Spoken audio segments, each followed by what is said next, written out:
Hi, I'm Aaron. Hi, I'm Azim. Hi, I'm Azwa. Hi, I'm G. And we are from CF126 6A. Good evening everyone, my name is Aaron Bobby. Today I will be presenting on the federal and state constitutional relationship in Malaysia, focusing on the themes of power division, state autonomy and constitutional supremacy.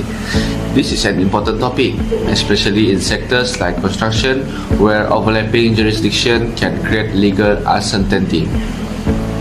So, for the introduction, as we can see in this slide, the Federal Constitution is Malaysia's supreme law and the foundation of its legal and political systems. It came into force on 31st August 1957, the day of the independence. Drafted by a Reid Commission, it reflects the Westminster system and incorporates local customs, Islamic principles, and multicultural values. The Constitution establishes a constitutional monarchy, separates powers among the legislative, executive, and judiciary, and guarantees fundamental liberties. Article 4(1) confirms its supremacy. Any law that contradicts it is void. It also defines the division of powers between federal and state governments, ensuring balance, justice, and national unity. And fundamental liberties protected under the Constitution include equality before the law, freedom of religion, speech, and association. These rights, while guaranteed, may be restricted in the interest of national security, public order, or morality as stated within the Constitution itself. So, as we can see on this slide, right and special provisions. First one is fundamental liberties, speech, religion, and equality. Second one is citizenship by birth registration, naturalization. The third one is Article 153, protects Malays, Sabah, and Sarawak natives. The last one is official religion, Islam, Art 3, official language, BM, Art 152. So the next one is powers in Malaysia are divided into three categories under the Federal Constitution to ensure efficient governance in a federal system. First is the Federalist, which includes matters such as national defense, foreign affairs, education, finance, and internal security.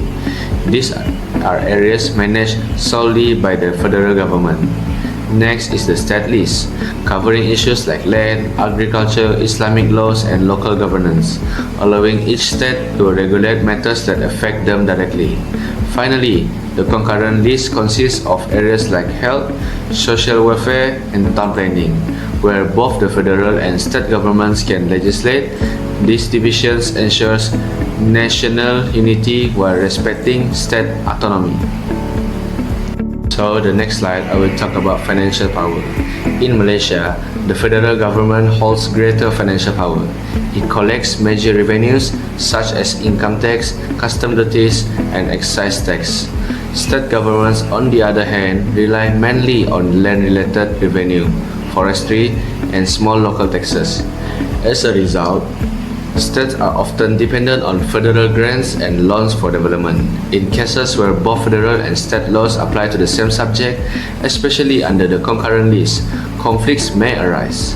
When this happens, the Federal Constitution states that federal law prevails unless Parliament allows the state law to remain. Legal disputes are settled by the courts, with the Federal Court as the highest authority. I'll be presenting on state autonomy in Malaysia, an important topic that reflects how power is shared between the federal and state levels in our country. What is state autonomy? State autonomy in Malaysia refers to the level of self-governance granted to each state under our federal system. State autonomy also refers to the powers states have to govern certain matters, especially local ones. In Malaysia, this includes land use, religion, and local government. Sabah and Sarawak enjoy even more autonomy than other states, with control over immigration and native laws. This helps them govern according to their unique regional needs. Next is about constitutional supremacy in Malaysia. What is constitutional supremacy?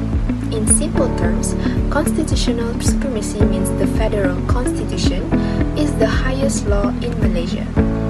all other laws, government actions, and policies must follow the Constitution. This is stated clearly in Article 4(1) of the Constitution. Any law passed after Merdeka Day that is inconsistent with the Constitution is void to the extent of the inconsistency. While states have autonomy, the federal constitution remains the supreme law of the land. This means all laws, whether passed by parliament or a state assembly, must follow the constitution. If any law contradicts it, the courts have the authority to declare it invalid. This ensures that legal consistency and justice are upheld across Malaysia. Moving on to the similarities and differences between federal and state powers in Malaysia. Based on the federal constitution, in Malaysia, both the federal and state governments operate under the same constitution. This is known as a constitutional supremacy. According to Article 4(1), all laws, whether made by the federal or state governments, must follow the constitution. If any laws goes against it, the law becomes invalid. Both levels of government have their own legislative and executive branches. The federal parliament handles national matters, while the state legislative assemblies handle state matters. Each has its own executive body to carry out these laws. They also both follow the system of parliamentary democracy, which includes elected representatives, lawmaking through debates, and executive accountability. Another similarity is that laws from both levels can be challenged in court. The federal court has the power to strike down laws that go against the constitution. Also, both levels aim to provide public services and improve the welfare of the people, though in different areas. Now, let's look at the differences. The federal government has wider powers, including areas like defense, finance, education, and foreign affairs. State governments focus more on local matters, such as land, religion, and local councils. In terms of money, the federal level controls major taxes like income tax and customs. States have limited income, usually from land or licenses. During emergencies, only the federal government can take over state matters. States don't have emergency powers.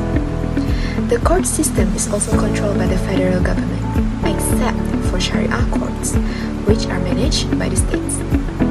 And while only parliament can amend the constitution, states cannot, except in cases where their agreement is required.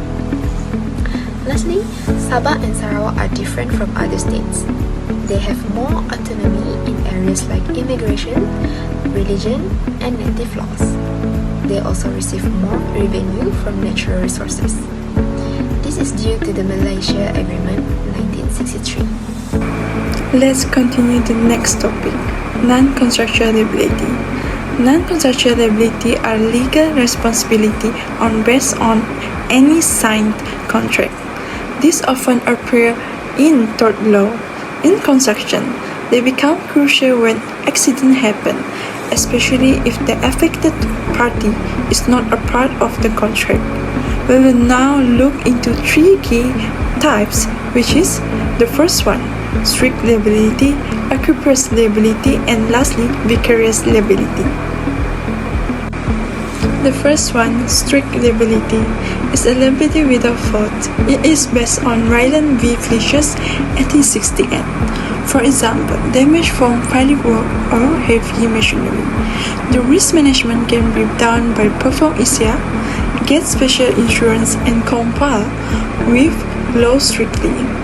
Strictly liability means someone can be held responsible even without proving faults. This applies to inherently dangerous activities like using explosive or heavy equipment. For example, if piling causes nearby damage, the contractor may still be liable. Managing these risks, including following environmental assessments and having insurance. Another liability is enterprise liability. Site controller is responsible for safety of all on site. The risks include unsecured area or a lack of warning sign. Thus, occupiers liability focuses on the responsibility of the person in control of the site. This could be a developer or contractor. They must keep the site safe for everyone, including workers and even visitors. Failure to do so can lead to lawsuit. Regular safety checks and visible warning are essential to fulfill this duty. Hi, my name is Sabtu. In this part, I'm going to explain about vicarious liability. Vicarious liability is when an employer is held responsible for the action of their employees, even if the employer wasn't directly involved. This usually applies when an employee causes harm while doing their job. To prevent this, companies need to train their staff properly and monitor behavior closely. So, in conclusion, both the constitutional structure and legal doctrines we discussed are crucial. Federal state creativity helps manage large projects, while non-contractual liabilities protect those who are covered by contract. Together, they promote a safer, more accountable construction industry.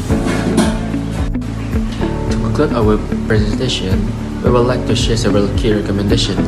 First, the government should improve coordination between federal and state authorities. This will help avoid overlap in construction regulation and ensure that safety and liability standards are enforced consistently across the country. Secondly, contractors, developers, and site managers must be educated on non-contractual liabilities like strict occupiers and vicarious liability. Regular legal training should be made compulsory to build a strong culture of compliance and safety awareness. Third, authorities should review and update existing laws such as Occupational Safety and Health Act and Uniform Building Bylaws to keep up with modern construction risks and technologies. Lastly, construction companies must implement strong safety practices, including regular audits, hiring qualified safety and health officer, maintaining proper documentation, and securing insurance such as contractor all risk policy.